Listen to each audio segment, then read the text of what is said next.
Is there a stupidity epidemic? No, seriously. I mean, IQs are dropping, right?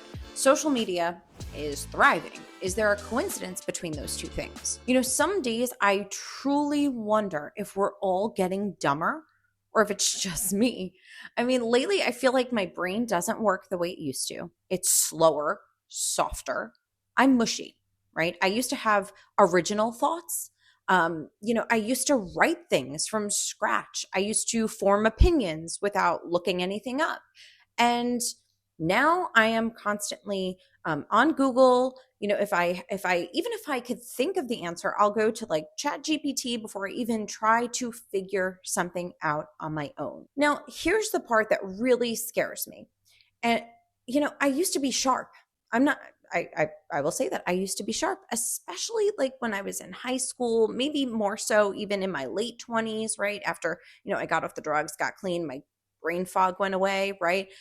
When I became a mom, I was 26. And those early years of motherhood really demanded constant alertness. So I was always scanning, anticipating, solving. I felt pretty alive. I was exhausted, but I was capable. I felt capable. And somewhere along the way, right, after all those sleepless nights faded, after, technology started to creep in, right, Facebook posts into every crack of my life, I feel like my mental edge just dulled. Right. And I'm only 37, right? So I'm not supposed to feel this way yet, but I sometimes feel like I'm outsourcing my intelligence.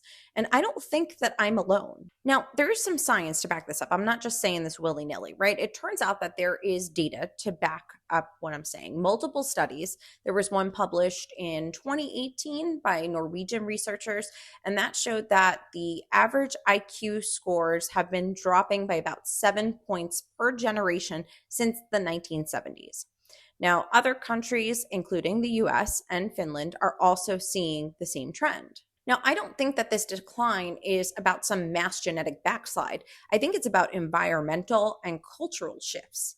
Things like processed foods, lack of sleep, pollution, but also something deeper. I think it's the way that we're interacting with information. Our brains were not built for a nonstop stream of alerts, posts, videos, headlines. We weren't made for that. Think about it. Think about our earliest ancestors. There's a neuroscientist. Oh gosh, what's his name? Daniel Levitin, I think. He once said that the brain is a sequential processor, not a parallel one.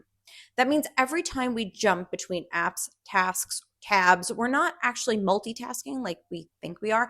We're switching. And that switching is actually draining us. So, in other words, we're not getting dumber.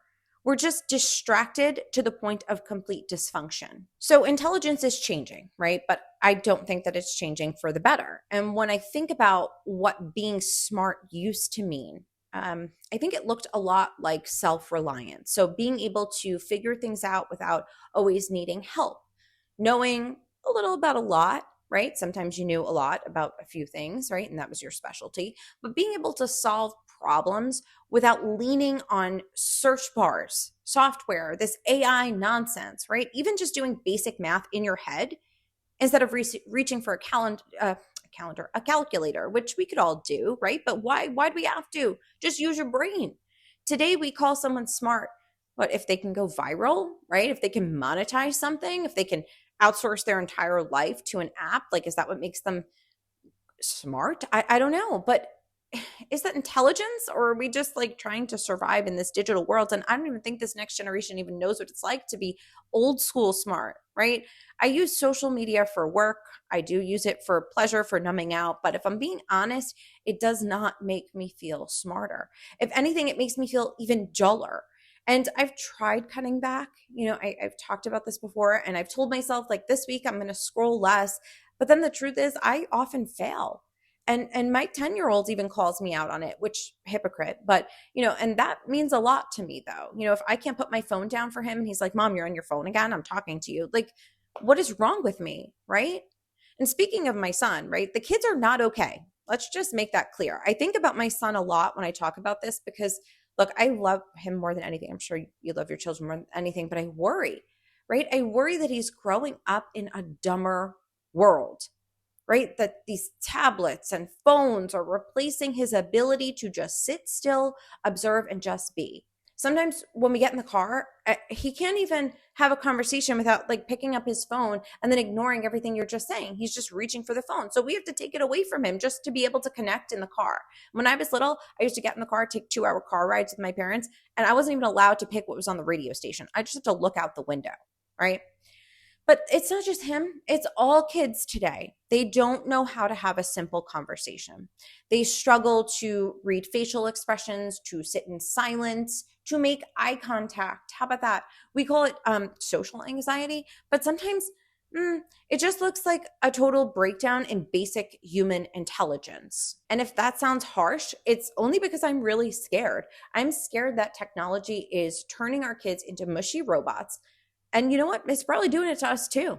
So, how do we feel smart again if stupidity is becoming an epidemic?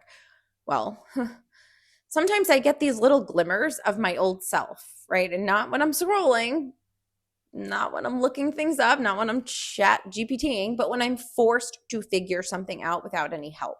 When I have to solve a problem and I have to use only my own brain, right? So if I come up with an idea on my own, or if I'm in the shower, sometimes like that quiet in the shower, I think of something and I'm like, why didn't I think of that? Well, maybe because you've been clouded by a whole bunch of crap, right? So sometimes I'll write it down, or, that just sitting long enough with a thought that I can make it become something, right? And that's when I remember I'm still in here, right? My brain is not broken. It's just been hijacked. Did you ever think like my grandmother, she's 82, she spends a lot of time alone. And when she's finally around people and using her brain, she's so much sharper than when she's just sitting there by herself watching TV, right? I would love to cut my phone out, but I'm going to be real with you. I've been saying that for years and I'm still holding it in my hand all the time. So is there a stupidity epidemic? And am I also part of it? Probably, maybe. But I don't think it's about raw intelligence, right? I think it's about disconnection from deeper thoughts, from being present. I think it's about dependency on everything else, on technology, on noise, on this constant external input. And I think it's about losing the mental muscles that we had to rely on. We didn't have a choice, right? We didn't have these things. We had to look things up in books and use our brains, but now we can just Google our way out of everything. But the brain doesn't want shortcuts. That is what's clear by this stupidity epidemic. It wants to stretch. It wants to wrestle. It wants to work. That's what it's here to do. And I think if we can remember that, even in small moments, like just put it to work every once in a while, maybe we'll be okay. Maybe we won't be as worse off as we thought we would be. But if we keep giving away our focus and our curiosity, our spark, then yeah, maybe stupid is the new normal.